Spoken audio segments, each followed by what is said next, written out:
Okay, anything that has a pickle of John, getting toward the end, aren't we? Gospel of John, let's remind ourselves where we have been, and then we'll remind ourselves where we're at. So we talked about John, and John, we remind ourselves, was the last gospel produced. And John writes as an eyewitness to fill in some details. He presumes that you know a lot of things from the other gospels. So there will be things in his gospel that he skips over, because he assumes you already know about that, because the others have written about it. There will be some details he adds in, because they weren't well known, but he was an eyewitness. So John, we learn a lot from John's gospel. Now remember, John's gospel, you could divide it into two halves. We've been through the first half. The first half being, it revolves around a circuit geographically, and so we can trace the beginnings of Jesus' ministry geographically. He starts with the King Cana at a wedding. He works his way around all the way back to Cana. And so we can track it geographically. The second half revolves around special feasts and festivals of the Jews, and how Jesus used these feast and festival times to teach and proclaim. Things like, he used the festival when he said, I am the light. He didn't pull that out of thin air. He was dealing with the time when a light was a part of the ceremony. Where they, if you remember, if you were here, we talked about the big cauldrons of oil that were lit in the temple, how sources talk about how it lit the whole city, how because the temple was on a mount for hundreds of miles away, people could see the temple lit up with these huge things of fire that were emulating light. And it was meant to remind him of the Shekinah glory of God being with his people. And so Jesus uses that imagery, all of that, to say, I'm the light. I'm the Shekinah glory of God. I'm God that is now dwelling with his people. And so there were many instances like that we looked at through the Gospel of John. Now we've come to the last part. It still revolves around the festival, the feast, but this time it's going to be the last one. And so we started a few weeks ago, around chapter 15-ish, before that, around chapter 14, I believe, where Jesus started preparing his disciples for his physical departure and his giving them a mission that would seem utterly, ridiculously impossible. So he started preparing. Remember, first thing he did is he kind of culled the crowds. His teaching changed so that people started, he was at the height of his popularity, and he started teaching tough things of God. Why? Because he wanted to drive people that weren't truly committed, that weren't truly his away. He didn't want the people to keep coming just for the show, as a lot of the crowd did. They were coming to see, what will this man Jesus do next? Will he do a miracle? Will he tell off the Pharisees? We want to come for the show. It's the best show in town. He started driving those people away with his teaching. And those that were left were those that were truly committed, and as Jesus would understand, those that were truly called by God, his Father, and given to him to take this gospel message to the world. And then he started pouring into their lives. He started teaching them things. At the Last Supper, we see the last of those people called was Judas. He left, and we start seeing Jesus then from there, and that's where we've been. We've been on this journey, this nighttime journey, or this journey from the Last Supper over to the garden, and he's taught as they've gone. I am the vine, probably walking through a vineyard. Look, for this tough mission I'm going to give you, you have to remain united with me. You're not going to be able to do this on your own. I'm the vine. I'm the one that brings nourishment. I'm the one that brings the power for growth. I'm the one you remain focused on. And he's taken that. Then we got to the garden. We saw the prayer. Jesus prayed, giving an account to his Father for his mission. I've been obedient of all things, and I've lost none that you've given me. Then he turned and he started praying for his disciples. I'm about to leave, and the hatred that the world had for me, the persecution for me, will be transformed, be transferred to these people. And I pray that you keep them. And what's the main prayer? That you keep them united. And then he went on and he prayed for all of us. Do you realize Jesus prayed for you in the garden? And I pray for those who will come to faith and know because of the teachings of these disciples. He looked into the future and prayed for us that we would be united in the love of God, not divided. And we went from there last week, and we started on the road to the cross. And we saw, and I told you from this section, this chapter for sure, chapter 18, what I want you to really notice, what I want you to pick up on, is that Jesus Christ is in control when it seems he's out of control, that the world's out of control. And those who seem to be in power and control really have no control at all. Now we saw that last week. Remember what we saw in the garden. Jesus, he finishes his prayer, and he sees this army coming to arrest him. Remember we talked about the wording of that. This isn't just a few temple guards coming. It talks about a contingent of soldiers, a cohort of Roman soldiers.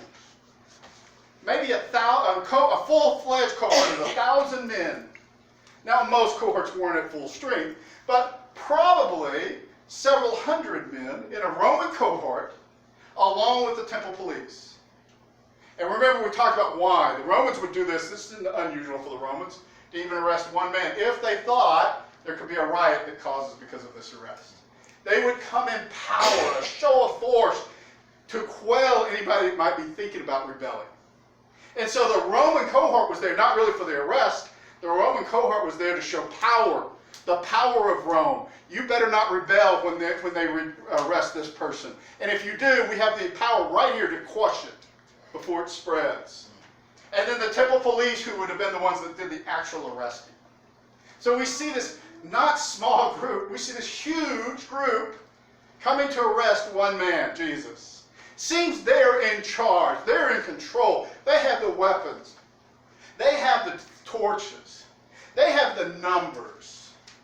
And yet, what we saw last week, Jesus was the one that was really in control. Remember what we saw? They didn't have to search, they came ready to search for him, but Jesus went and met them. Jesus was not going to be swayed. He was going to be obedient to the Father's task for him, and that was to go to the cross. They didn't arrest him. He gave up. He went to them. And why did he give up? Because he saw it was hopeless? No, because he said, this is the Father's will. And he went and voluntarily said, I'm here. Who are you looking for? Who do you bring this huge force? Who are you trying to arrest? And they said, Jesus of Nazareth. And what did he say? I am he. And at that, we see the power of God. What are we told happened in John? The group falls back and gets knocked to their knees, gets knocked up to the ground, simply by the... They have the weapons. They have the numbers.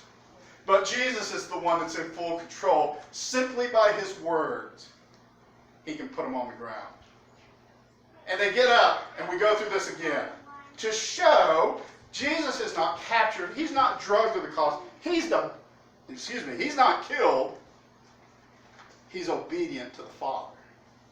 And that's what I want us to continue seeing as we keep going through this scene of almost a comedy scene. If we were putting this into a film, it almost would be a comedy. Because of those that should be the ones in control, we see are completely have no say and no authority. So let's pick it up from there. Remember, not only was he going to be sidetracked by this Roman army, he wasn't going to be sidetracked by his own disciples. What happened? Peter. You know, we like to put Peter down, right? Peter, the guy who sticks his foot in his mouth. The guy whose attitude, the way he lives, just kind of his nature is to act first and think later. Right? What does Peter do? Remember he said, Lord, I'll die with you. And we like to cut to the scene where he denies him. But in between there, something happens, right? A Roman cohort, temple police, all armed. It was Peter who drew his little sword and said, let's have at it. Let's go to battle. Right? It was Peter who jumped to Jesus' defense. It was Peter who acted while the others were paralyzed with fear. But Jesus said to Peter, put away your sword. I'm not going to be dissuaded from obeying the Father's will, even by my friends' good intentions.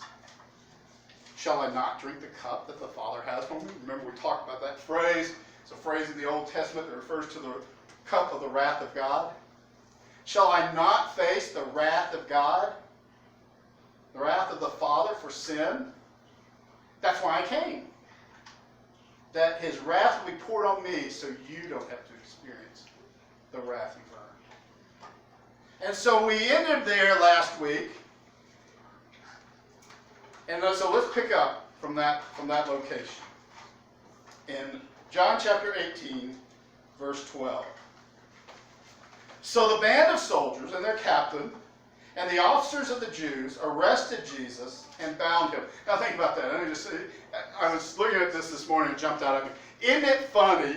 They have all the weapons. They have all the numbers. He's just said a word and they've all been knocked to the ground. And yet, when he finally says, okay, take me, they bind him. Isn't that funny? It just strikes me as funny. Your weapons weren't enough. Your numbers weren't enough. But all of a sudden, these bindings are somehow going to make Jesus be obedient to what we want. No, it's really kind of amusing that they bind him. But they bind him. First, they led him to Annas. For he was the father-in-law of Caiaphas, who was high priest that year. It was Caiaphas who had advised the Jews that it would be expedient that one man should die for the people. Now, let me give you some background to paint this picture that we're going to see. Because a movie is a good way to explain this. We're going to have several cuts and scenes and go different places, all right? Annas had been the high priest from 6 to 15 AD. He had been appointed by Quirinius. We've heard that, right, in the birth of Jesus. He had been appointed by Quirinius, the Roman governor of Syria. And then he was removed by Quirinius' successor, Gaius, I believe who it was. And he removed him and appointed Caiaphas the high priest. Now the high priest, according to the Jews, was supposed to be appointed for life. Kind of like our Supreme Court, if you will. When you determine God had called this person to be the high priest, they should be the high priest for life. The Romans didn't see it that way. The Romans saw the high priest as the highest ruling authority in Judaism, of the Jews, under their governorship, all right? And so the high priest became a political appointment.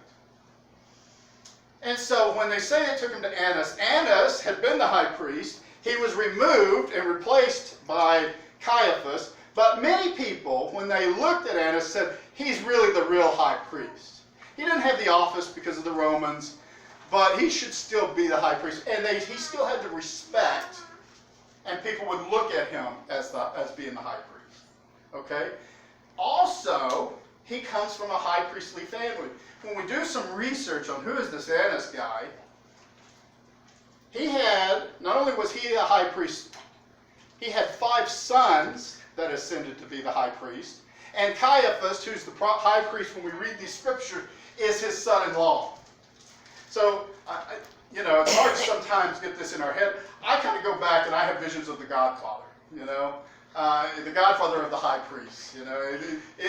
He's kind of seen as the patriarch of this group of high priests. So he still, even though he's not the high priest, he still wields a lot of powers of what I'm trying to say. And so they take him, Jesus, to Annas. Now, where was he? He was probably in the palace, living with Caiaphas, is what's believed here. And so they're taking him to the palace. Probably Caiaphas and Annas lived in the palace together, but lived in separate wings. And what connected these wings was a courtyard. Keep that in mind, because all these locations are going to come into play. All right. So he's being drugged. Actually, he's going willingly to stand trial, and they take him to Annas to kind of as a holding pattern, really, while Caiaphas, the ruling high priest, is gathering the Sanhedrin. He's sending out messengers. He's waking people. Remember, it's evening. He's waking people up. He said, hey, we need to meet and deal with this, have a trial for this Jesus situation. Y'all come now. And why was it such an emergency? Because this is Thursday night. This is Thursday night. Friday night, Friday at sundown begins the Sabbath. So we have to get the trial, the Jews have to have their trial. They have to convict him. They have to, because they don't have the authority to put somebody to death. Then they have to send him to Roman authorities. They have to have a trial. They have to convict him and sentence him to the cross. All of that has to happen before Friday sundown. Oh, to add to the emergency of that, Roman officials typically only worked from dawn till early morning. Not a bad gig. But they only usually work. The heat of the day, they would go back and lounge around. So, the Jews have to get their trial done this evening so that first thing in the morning they're ready to take Jesus to the Roman authorities before they knock off for the day, to have their trial and to have him crucified. So this is causing the timeline to really speed up. And we see this kind of almost pre-trial with Annas where Jesus is in this holding pattern waiting for the Sanhedrin to come together and form up. And Annas is going to take the time to question him. But before we get there, we have a cut and scene. While the Sanhedrin is being gathered, while Annas is questioning Jesus, we cut to the courtyard. And what's happening in the courtyard? Well, let's look. Simon Peter followed Jesus, and so did another disciple.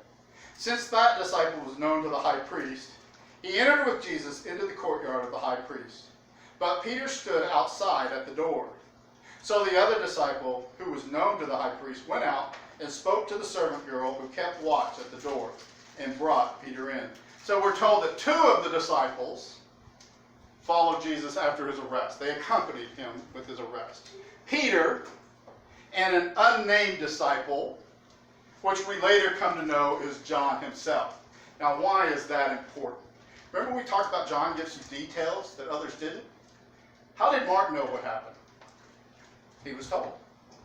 How did Matthew know what happened? He fled. He was told. How did John know what happened? He was there. In John, we get eyewitness testimony to the events that are going on. So John goes, and he's known to the high priestly family. He's let in the gate. Extra biblical sources, well, if we go back to the Bible, we see that when John was called in Mark's gospel, remember we're told this little phrase that he left his father and the hired hands, or the servants. What that tells us in this day and time, that the fishing business that his family was involved in was no small operation. He has some standing in the community. It's more of a family-owned corporation, if you will, if we want to put it in modern terms. It's not mom and pop going out there fishing. It's a fishing business because they are well off enough to hire people to be part of the business. All right? So, and then when we read extra biblical sources, we're told that John's family used to provide fish for the high priest's family. And that's how he was known. Now that's extra biblical, okay? But it makes sense.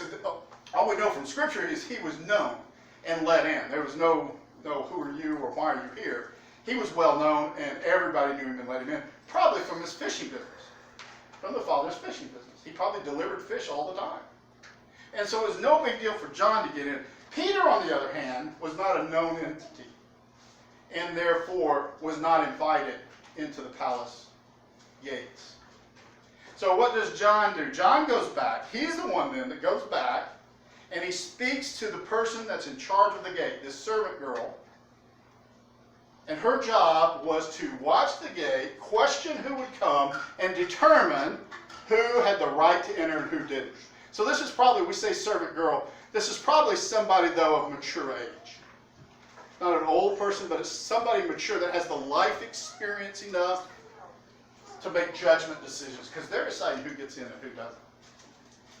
And so he goes back, talks to this servant girl who's in charge of letting people in, and gets Peter into the courtyard. Let's pick up from there. So Peter comes to get in. The servant girl at the door said to Peter, You also are not one of this man's disciples, are you? He said, I am not. Now the servants and officers had made a charcoal fire because it was cold, and they were standing and warming themselves. Peter also was with them standing and warming himself. As we go through Peter, I want you to see this escalation in his denial. All right? He comes to the gate. John said, hey, let him in. He comes to the gate. Get the picture here. The servant girl is not accusing him in the language of being one of the disciples. Okay? I don't care what you've heard in the sermon. The whole kind of thing here isn't accusatory. She's doing her due diligence in asking.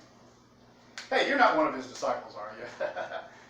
I know not, because John said let you in, you're okay. But I have to ask. All right? Peter's reaction, though, is completely in the tense of the wording here, I am not, is completely overboard from what's being asked.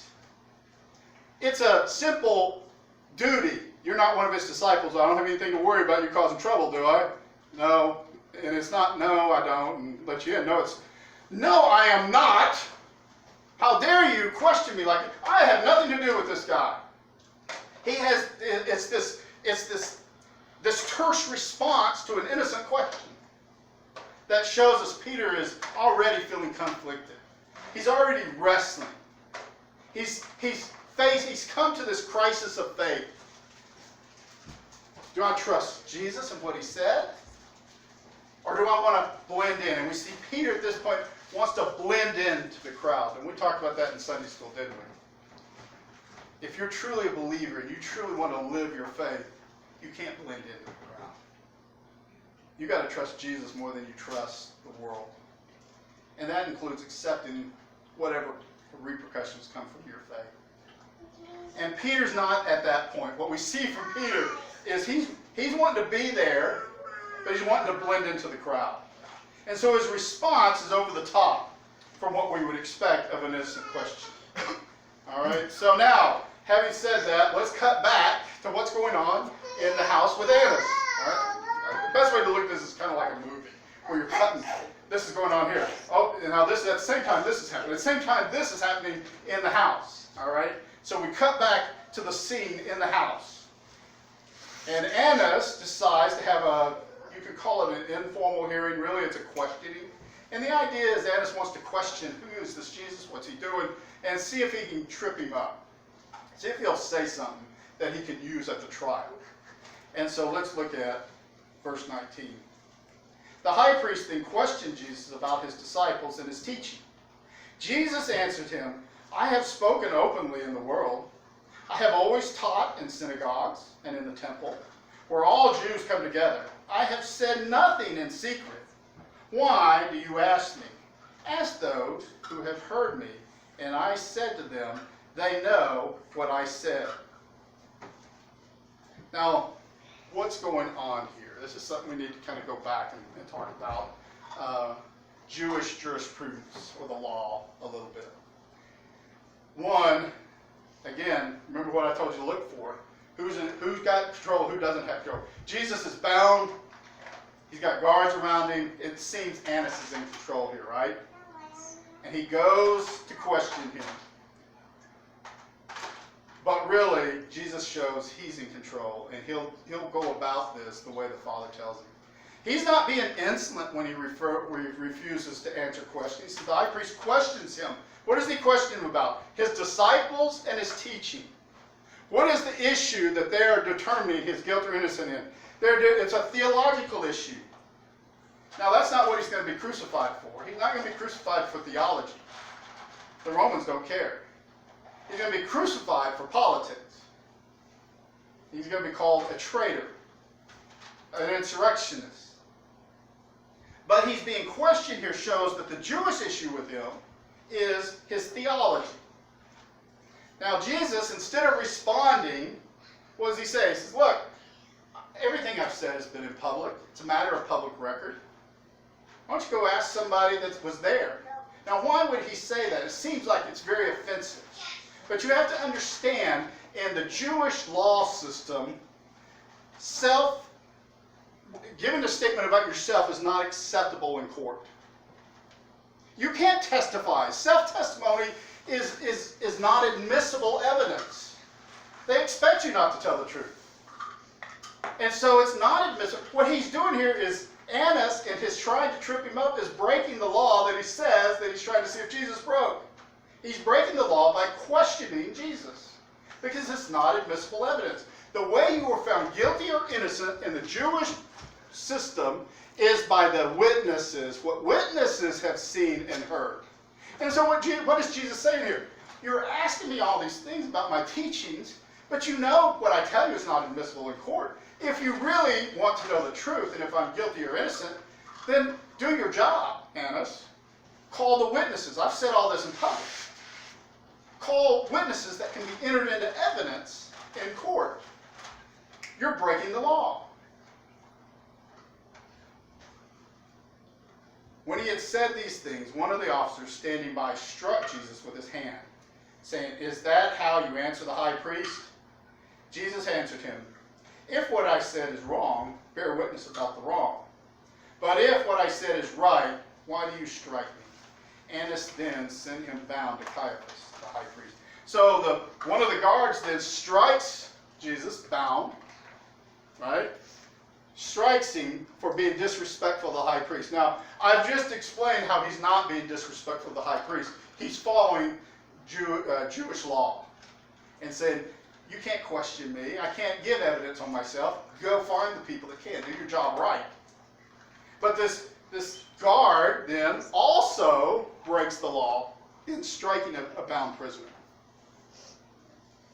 And in breaking the law and being completely out of control, Jesus turns on him and says, "Why do you strike me?" He's questioning, what deserved this punishment? And he's pointing out to him that you have broken the law. Again, what we want to see in this is those who claim to have authority, those that claim to be in control of everything, the high priestly father-in-law, the one that everybody looks up to, the guard who's guarding the bound prisoner, completely lose sense of reality and lose sense of normality and break the very law they're accusing Jesus of breaking. While Jesus does nothing to break the law of God, but instead responds properly. We see who's really in control of things. And it's meant to remind us that Jesus was not placed on the cross, Jesus went to the cross for our sins. Let me read this. Let me close up with Peter so that we can start the trial next week. I know we're running a little late, but let me just close this up. And we've heard enough sermons on this that I don't need to expound on it much. Cut back to the courtyard while all this is going on. Now Simon Peter was standing and warming himself. So they said to him, "You're not one of his disciples, are you?" He denied it and said, "I am not." So now we get an accusatory question. Remember the first one was the person who's responsible for letting people in or not. It was a questioning question. This one said, "Look, aren't you one of his disciples?" And what happens? Peter denies it. "I am not." Again, in a terse rebuke. Now let's up it one more. One of the servants of the high priest, a relative of the man whose ear Peter had cut off, asked, "Did I not see you in the garden with him?" Peter again denied it, and at once a rooster crowed. This last denial is not a, "Are you? Couldn't you be? You speak like one." This is, "I'm an eyewitness. I know you're one of his disciples because I was there when we arrested Jesus. And oh, by the way, you attacked my kin. You cut his ear off." Right? Isn't that what it says right here? He was a relative of the man whose ear Peter had cut off. So I'm an eyewitness, I'm family, and there's this sense of, uh-oh, I'm in trouble. There's an eyewitness now identifying me. There's an eyewitness that knows I was carrying a sword illegally. There's an eyewitness that knows I was carrying a sword illegally and that I rebelled against Rome by attacking one of the guards sent by Rome. And so now it's very personal. And he denies it. And the rooster crowed that Jesus predicted. And we know from the other Gospels that he went out and wept.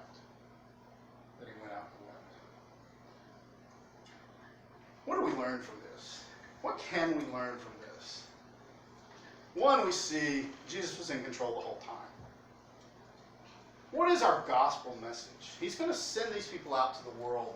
When we've talked about that, can you imagine being in a time where most people did not travel beyond what they could travel by foot? Didn't have the internet, didn't have telephones, didn't have TV. You never traveled more than probably 60 miles around where you were born for most individuals. And to be told, take this gospel message to all the people grouped in the world. Take it, don't even mention take it to the Roman Empire. That would seem impossible. But take it to the world. He's preparing them for that kind of message that seems overwhelming. It seems impossible in a first century context. It seems hard now, but it seems impossible in a first century context.